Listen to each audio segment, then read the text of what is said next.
Good day class. In this video, we're going to discuss some of the guidelines in creating PowerPoint presentation. So, paano ba tayo dapat gumagawa ng effective PowerPoint presentations? So, we should be guided by the following guidelines so that we would not end up a debt by PowerPoint. So, hindi natin ginagamit yung PowerPoint simply just to be a visual aid, but it should enhance our presentation and it should aid us when we are presenting.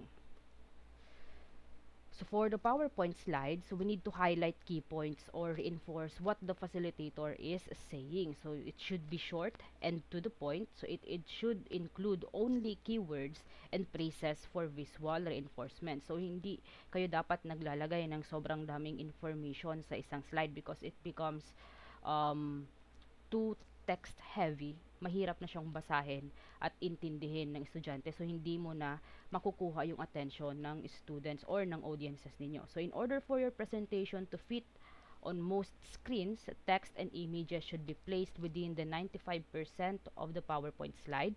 So, this is called the action safe area. So, ito yung itsura niya. So, this is the 95% area within this.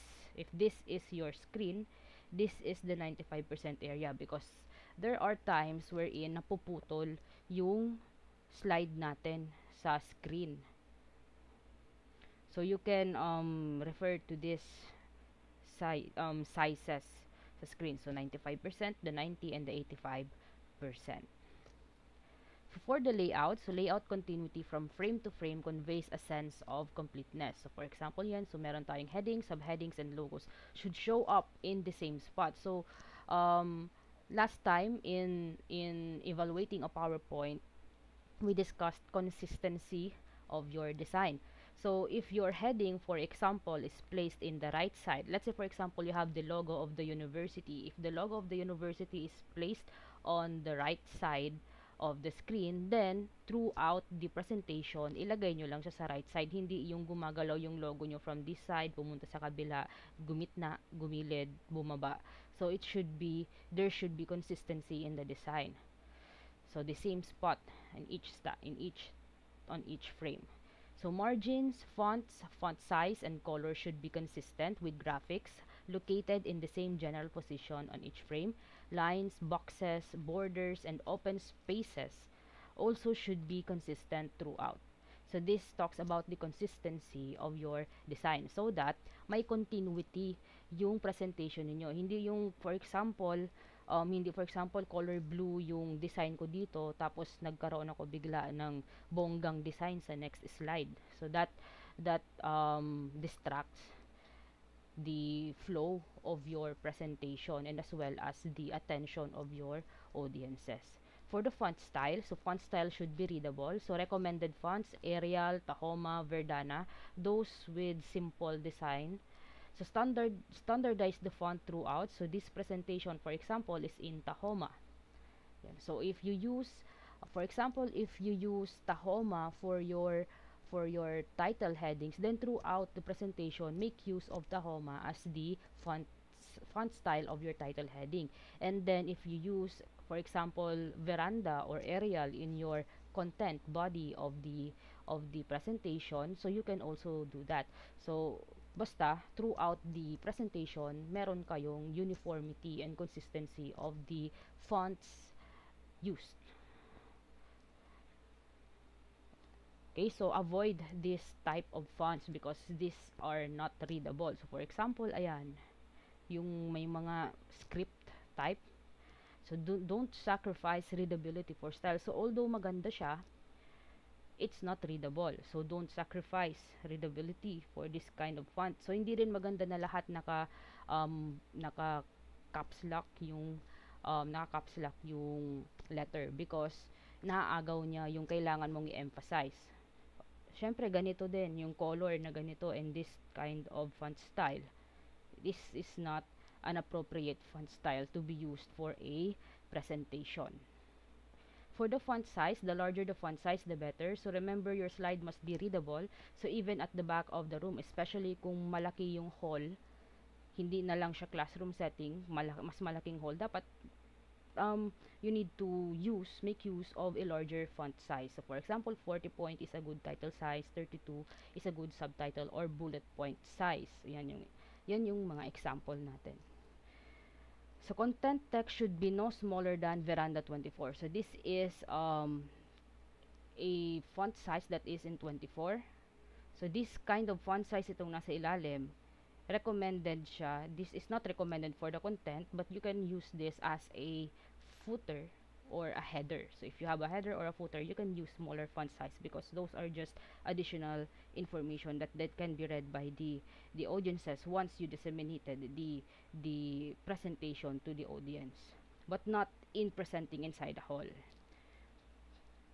So for the capitalization and italics, so don't use all capital letters. So this makes the text hard to read.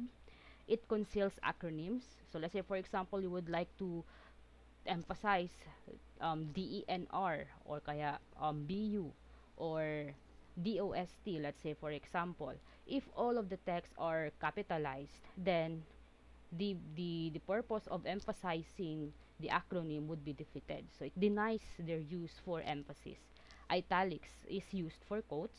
It is used to highlight thoughts or ideas and used for books, journals, and magazine titles. So I don't italicize text if it is not within these conditions. So for the font sizes, so combining small font sizes with bold or italics is not recommended. So for example, ito, so hindi mo na siya mabasa-basa, diba? So kahit ako sa screen, nahihirapan ako magbasa. So this is very difficult to read. So this point could be lost. So for example, ayan. So small fonts are okay for footer. So such as this one. So meron tayo ditong footer. Or you can also add a header. For the templates, so set a template for your presentation. So use a set font and color scheme. So for the template, if you have a template downloaded, or if you would like to use the design or the templates from the PowerPoint, then make use of a uniform template, one template only, one design only for uniformity and consistency of the design. So the same for the set font and color scheme. So kung blue and white or kung monochromatic blue, then go for monochromatic blue throughout. So except if there are some things needed to be emphasized. So different styles are disconcerting to the audience. So let's say for example this one is italicized, others we have different types of fonts. Meron tayo ditong hindi na nababasa because yung background and then yung color ng font is kinda the same. So naka caps lock din siya. So if you want the audience to focus on what you present, you want the audience to focus on what you present and not the way you present your information. So use the same background in each slide. So don't use multiple backgrounds in your presentation. So changing the style is distracting. So for example, ito, tas biglang naging red. Tas babalik ka sa blue. So for the colors, so reds and oranges are high energy, so but can be difficult to stay focused on. So greens, blues, and browns are mellower but not as attention-grabbing. So reds and greens can be difficult to see for those who are colorblind. So you may want to avoid these colors for your text. So avoid these combinations as well. So green on blue, for example, because they are both cool colors, dark colors. We also have here dark yellow on green, purple on blue, orange on red, especially this one, red on green or red on blue, because it is glaring to the eyes of the audiences. So white on dark background should not be used if audience is more than 20 feet away because it is glaring, nakasilaw siya sa mata. Kung white yung background mo tapos dark black yung text mo, nakakasilaw yung white background sa mata ng audiences. So this set of slides is a good example. So you can read the slides up close. The further away you get, the harder it is to read. So this is a good color combination. For example, white on blue, for example. So a dark background on a computer screen reduces glare. So if you are going to present in a large hall, then make use of a darker background and a lighter color fonts. So large hall events, so avoid white backgrounds. The white screen can be blinding in a dark room, so dark slides with light colored text work best. So colors, so for the colors, here is how you can be guided. So colors separated by three colors. We called it a triadic colors. So primary colors, secondary colors, and the tertiary colors. So adjacent colors harmonize with one another. For example, green and yellow. So that kapag kapag nag-background kayo ng green, tapos gumamit kayo ng yellow na font color, parang magbe-blend siya. Kung malabo-labo yung mata mo, yung color na yun, magbe-blend siya, they will harmonize and it will be difficult for you to read. So background and text color, so you remember, you need to achieve the readability. So for example, this one, so harmonizing colors will make the information disappear. So orange on red, harmonizing colors will make the information disappear. So colors directly opposite one another are said to clash. So they are called complementary or contrasting colors. So clashing colors provide readability, but not all the time. So you need also to consider the saturation of the color. So orange on blue is a good example. So dark orange on lighter blue, for example, or dark blue. So background and text colors again. So low contrast is glaring. For example, this one. So itong light blue background, and then we have an orange, and then we have this green and red background. So low contrast is glaring. But you can adjust the lightness and darkness of contrasting colors to reduce the glare and achieve readability. So, hindi ibig sabihin, for example, kung babalik tayo dito, na ito, for example, si orange and si blue, they are opposite of each other. Yan na talaga yung gagamitin ninyo. You can adjust the darkness and the lightness of this color to achieve the readability. For example, yellow and violet. So, we just adjusted the lightness of the colors so that it becomes more readable. So, for example, dark blue and orange, or yan, light green and then red. So red and green, they are contrasting colors.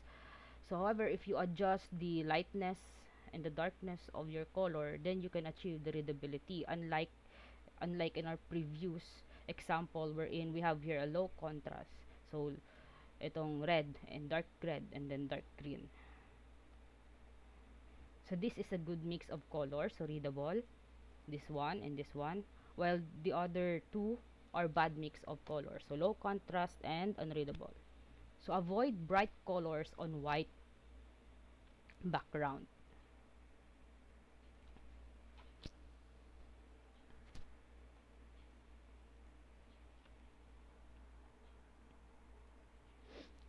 So for the graphs and charts, so make sure the audience can read the graph and charts. So here, so avoid using graphics that are difficult to read. In this example, for example, the bright colors on a white background and the small font make the graph hard to read. So it would be very difficult to see, especially in the back of a room. So avoid presenting graphs that looks like this one. So if you're going to present a graph, then you can just simply create a handout, print a handout, and then distribute it to your audience so that they can read it in a printed material. Especially this one. So this graph contains too much information. Hindi naman siya mababasa at wala na siyang pakialam yung mga audience kapag nakita niya tong graph na to. So avoid including this type of graph. So this is an example of a good integration of graph. So ayan, may kita naman, nakikita yung trend, nakikita yung graph. So, maglalagay lang kayo ng kung ano yung kailangan ng mga labels for this graph. It's not too much information. So, avoid doing this one. So, ayan, dark background, tapos, ayan pa, dark pa yung ano nyo. Hindi naman nakikita yung mga labels dito sa X and Y axis ninyo. So, you can use lighter colors. So, this is a good example. So if there is a need for you to show for example, andito, if we go back to this one, if there is really a need for you to show information from this type of graph, then you may opt to select part of this chart or part of this table, and yung part lang na yon ang ipapakita nyo simply to emphasize the information you would like to highlight. For example, ayan, so pwedeng ayan lang yung ipakita nyo, pero not the entire chart or table na sobrang dami yung information na nakalagay. So for the illustrations, use only when needed. So otherwise, they become distractors instead of communicators. So they should relate to the message and help make a point. So wag lang kayo basta lagay ng mga images and kung anong object sa PowerPoint presentation ninyo or in any kind of presentation created in other platforms. So ask yourself if it makes the message clearer, or if not, just remove the image kung makaka-distract lang naman siya. So simple diagrams are great communicators. So do not complicate diagram. So do not include this kind of image. For example, meron kayong nakitang image, tapos ayan, instead of typing or highlighting the information, pinaste nyo na lang yung ganitong image. So hindi naman yung babasahin ng audience ninyo. So as much as possible, limit each slide to one idea. So wag kayong maglagay ng sobrang daming text sa isang slide. So for bullets, use bullet points to cover components of each idea. Keep each bullet to one line or two at the most. So limit the number of bullets in a screen to 6. 4 if there is, okay, so to 6 or 4 if there is a large title, logo, picture, or picture. So this is known as cueing. So you want to cue the audience on what you're going to say. So kapag meron kang bullet point, it is known as cueing, so that kapag lumabas yung slide, yung presenter, hindi naman siya mabibigla na lahat na ng information andoon na agad, nakikita na ng audience. So you may want to add bullet points and then incorporate it with some animation, so that alam din nung presenter yung pasunod-sunod ng pasunod-sunod na labas ng information and topics to be presented. So cues are a brief preview, so give the audience a framework to build upon also, yung mga bullets natin. So if you crowd too much text, the audience won't read it. So too much text looks busy and is hard to read. So why read when you're going to tell them what it says? So kung ilalagay mo lang naman lahat ng information, just simply give them a copy, a printed copy. So our reading speed does not match our listening speed, so hence they confuse instead of reinforce. So just limit the number of information in each slide. So you can use bullet points. Avoid including a very long paragraph in your slide. So avoid all word slides. So another thing to avoid is the use of a large block paragraph to introduce your information. So attendees do not like to have what is on the screen read to them verbatim.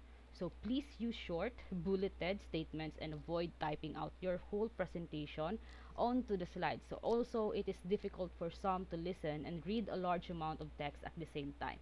So you need to minimize the amount of text you're going to include in your slide. So if you can incorporate some images, some illustration, then use some illustration that could reinforce the text or the information you are presenting.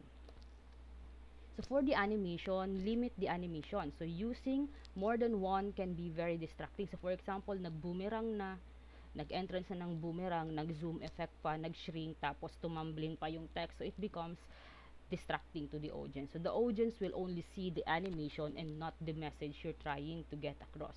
So if you're going to use an animation, you need also to be consistent. So use the same animation throughout the entire presentation. So let's say, for example, if I use a fade effect, fade animation in the entrance of my title, for example, this is the title. So if I use a fade animation in my title, then in all of my next slide, in the following or succeeding slide, then pwede din akong gumamit yun na lang na fade animation para hindi siya paiba-iba.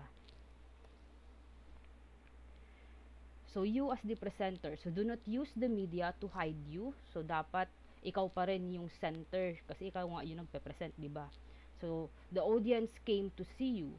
So the media should enhance the presentation and not be the presentation. So dapat nakafocus siya not only doon sa presentation but mainly on you and on what you are presenting, yung information na meron na dala-dala mo. So if you're only going to read from the slide, then just send them the slides. So remember, only you can prevent death by PowerPoint. Okay, so I hope you are guided on how to create an effective PowerPoint presentation through this video.